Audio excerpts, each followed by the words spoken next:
They thought the ocean was empty. That's what we tell ourselves, right? That the deep sea is just water, fish, rocks, and pressure. A place so vast and hostile that it hides nothing but darkness. But the truth. The ocean hides everything. The expedition wasn't supposed to find anything.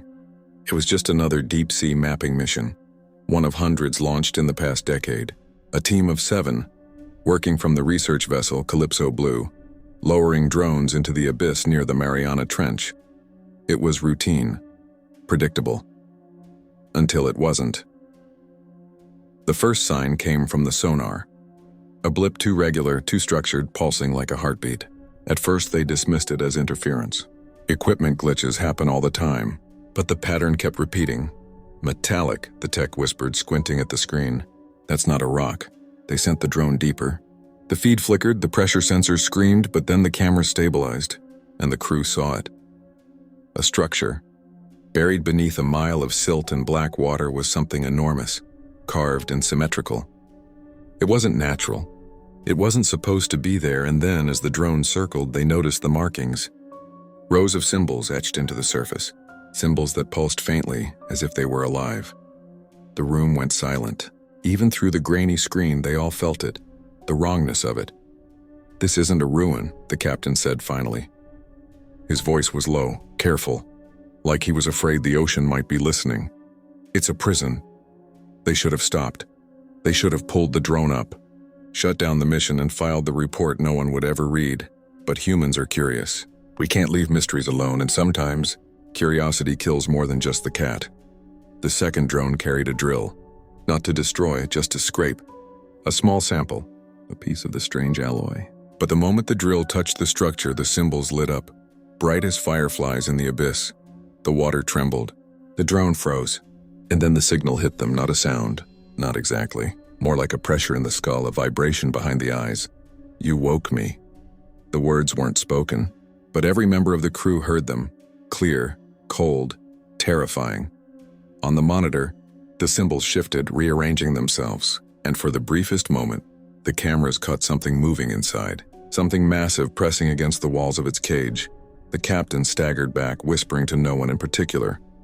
"We didn't find a prison. We found the prisoner." Above, on the surface, the wind picked up. The sky darkened.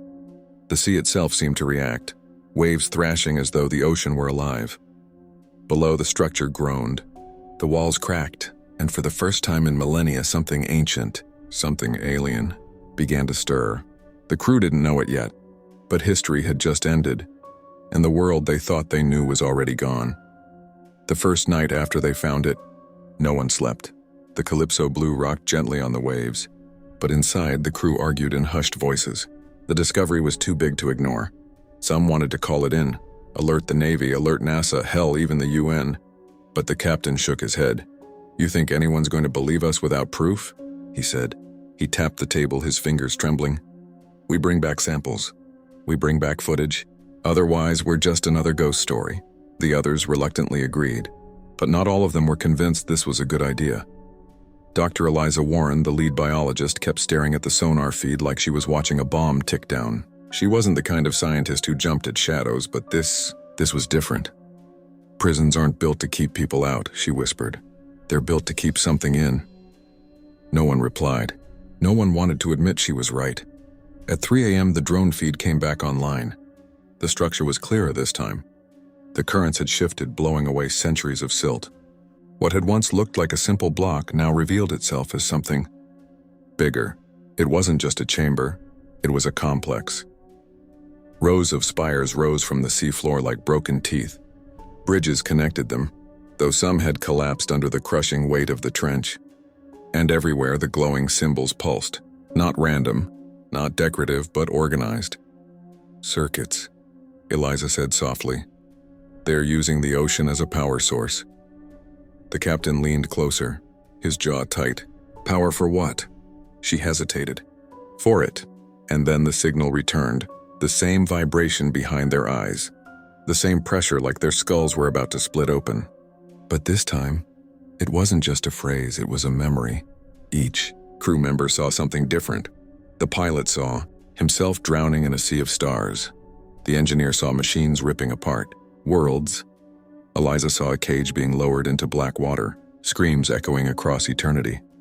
The voices overlapped, a chorus of agony and rage, until it formed words again. "You are not my jailers.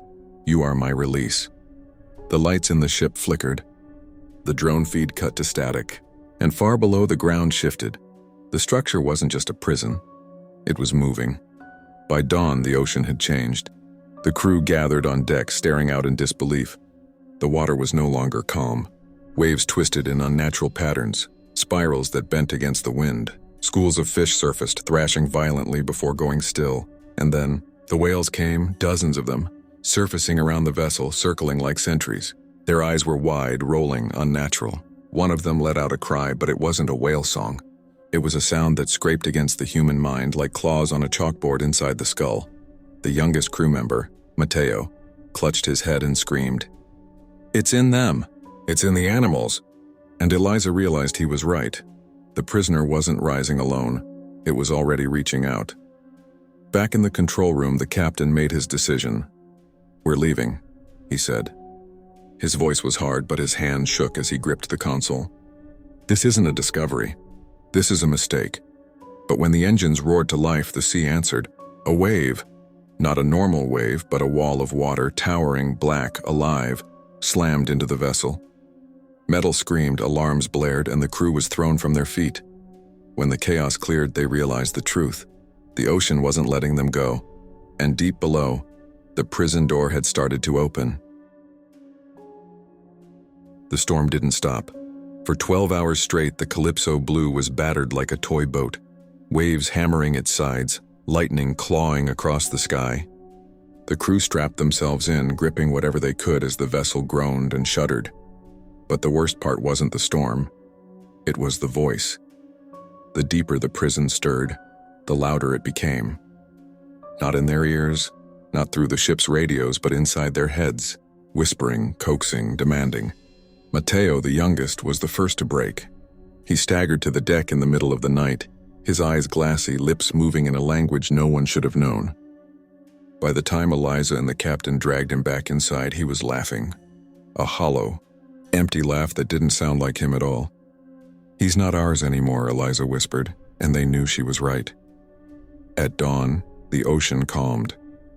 The storm vanished as suddenly as it had come. The sea lay flat, mirror still, reflecting the pale light of the sun. Too still.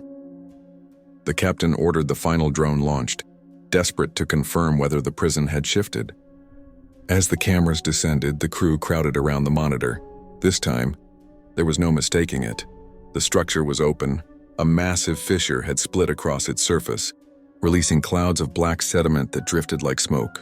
The glowing symbols pulsed faster, no longer steady but chaotic and like a heart, racing. And then the camera caught movement. Something slid past the lens, smooth, enormous, alive. The drone's feed shook violently before cutting to. Black silence filled the control room. Then slowly the sonar came alive again. And this time it wasn't a faint heartbeat. It was thunder, boom, boom, boom. Something was rising. That night the whales returned. But now there were more of them, dozens, hundreds. Their massive bodies surrounded the vessel, circling in perfect unison. Their eyes glowed faintly in the dark, reflecting the symbols from the prison below. It wasn't just whales. Sharks surfaced. Schools of fish moved in patterns too precise to be natural. Even birds gathered above, cawing in strange, synchronized cries. The ocean's life wasn't behaving like life anymore. It was a hive. Eliza's voice trembled as she said it aloud. "It's using them. The prison." It was never about walls. It was containment, mental, a field. Now it's leaking into everything. The captain gritted his teeth. Then we cut off the source. He pointed toward the sonar screen where the fissure glowed like a wound. "We blow it shut. We've got charges on board, enough to collapse part of the trench." The room went silent. "You think you can bury that?" Eliza asked, but no one had a better idea. They worked through the night, strapping explosives to the last functioning submersible. Grant volunteered to pilot it. No one argued. He'd always been the one to carry the weight. Before he descended, he looked at Morgan, the ship's linguist, the only one who still seemed halfway sane. "If I don't come back," he said, "make sure the world knows." She nodded, though neither of them believed she'd ever get the chance. The sub slipped beneath the waves. The feed blinked to life and black water, then silt, then the vast outline of the prison. It was wider now, breathing. The fissure yawned like a mouth. Inside, something stirred. Vast shadows pressing against the edges, shapes too big to comprehend. Grant's voice came through the comms, tight and steady. Setting charges. 40 seconds, but then the voice returned. Louder than ever. I know you now. Your kind. Your weakness. Your hunger. Grant screamed, clutching his head. The sub rocked violently. On the feed, the crew saw something immense. An eye bigger than the vessel itself sliding open inside the fissure. It was awake, and it was looking at them. The control room was chaos. Alarms blared. The sub's feed flickered, barely holding together as Grant screamed into the comms. The eye, if it could even be called that, watched him. A black abyss rimmed with shifting light, deeper than anything human could understand. Just seeing it made Morgan's nose bleed. The crew staggered, clutching their heads, hearing whispers in languages older than humanity itself. And then, silence. Grant's voice returned, steady. Too steady, I see it now, he whispered. It's not a prison. It's a seed. The feed glitched, showing Grant's face for a split second. His eyes glowed faintly, reflecting the same alien light that pulsed in the fissure. Grant, listen to me. Morgan begged.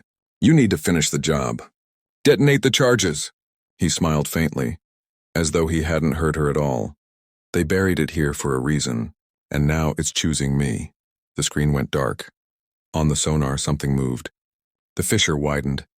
The ocean itself trembled as if the seafloor were tearing open. The whales wailed in unison, a sound so deafening it shook the ship's hull, and then it rose. Not fully, not even close, but enough. A shape, vast and incomprehensible, pressed against the edges of the fissure, rising just beneath the surface. The water around the Calypso blue churned as if the ocean were boiling. Morgan's voice shook. If it reaches the surface, we're done. Not just us. Everyone. The captain slammed his fist on the console. Then we end it. They rerouted the remaining explosives. If Grant couldn't finish the job, they would. It meant detonating everything, along with themselves. As the crew armed the charges, Morgan stood on the deck, staring at the water. She could feel it now. The whispers, the hunger. It wasn't just calling Grant, it was calling her too. For a moment, she thought of giving in, letting it speak through her, letting it show her what lay beyond. The universe, the stars, the truth of why humanity had been left alone for so long. But then she remembered Mateo, his hollow laughter, Grant's glowing eyes, the way the sea life had bent, twisted, enslaved. Some truths weren't meant to be known. The charges detonated. A roar split the ocean, louder than any storm. The fissure collapsed, swallowing the prison in a cloud of black silt. The sea buckled, waves slamming against the ship, nearly capsizing it. For minutes, the crew clung to their stations, praying the vessel wouldn't break apart. And then, quiet, the sonar went dark. The whispers stopped. The prison was sealed again. Days later, when rescue finally arrived, the survivors barely spoke. No one believed their story anyway. The official report blamed a freak tectonic shift, equipment failure, storm damage. But Morgan knew better. Some nights, when the wind was still and the ocean calm, she swore she could hear it again, faint, like a heartbeat deep below. It wasn't gone, it was waiting. And the worst part? It already had Grant.